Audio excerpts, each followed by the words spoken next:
Бул тийгүүчүлүккө келгениме Бишкекте окуп жүрүп швея болуп иштедим. 6 жыл Бишкекте жашап, ошол жакта швея болуп иштеп, тийгүүчүлүккө болгон кызуум ашып, ошол жакка азыр ошол менен алектенип калдым.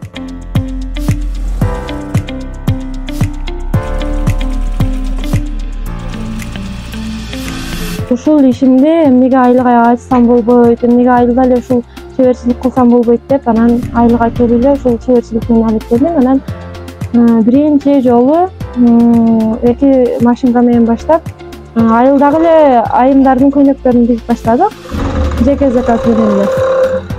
Анан акырындап анан жардамчы алып, магазиндерден заказ алып баштадык. Эң негизгиси бул эне дайыма баласынын жанында болуш керек экен.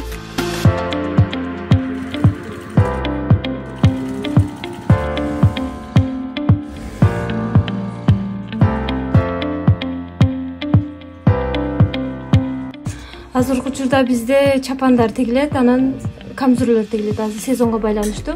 Жазында болсо жалаң штапл көйнөк тигебиз.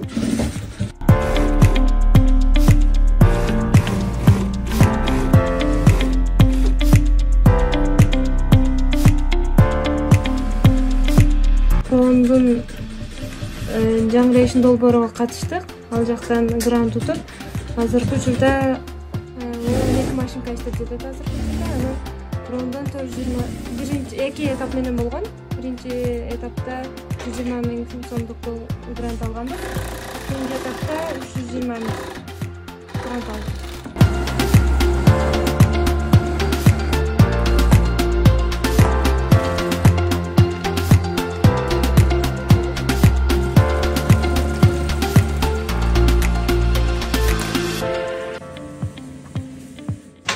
Бул биздин тигүү бучуу кабинетибиз. Бул жакта кыз келиндерди окутабыз. Бул жакта 2 группа бар. Черезден окушат. Бир күн булар келсе, эртеси окуучулар келет. Азыр келиндер окутат. Ушул жердеги жаңы машинкалардын ошол промдон келген. Ошол пром карталар ошол акча алган. Гүлмира, Гүлмира. Азыркы учурда ушул жаз Гүлжеде окуп жатамын. Кудайга шүгүр, мурда тиккенди дагы ычканды дагы билбейт элем. Азыр үйрөнүп калдым. Өзүм балдарыма, жакындарыма кычык тигип,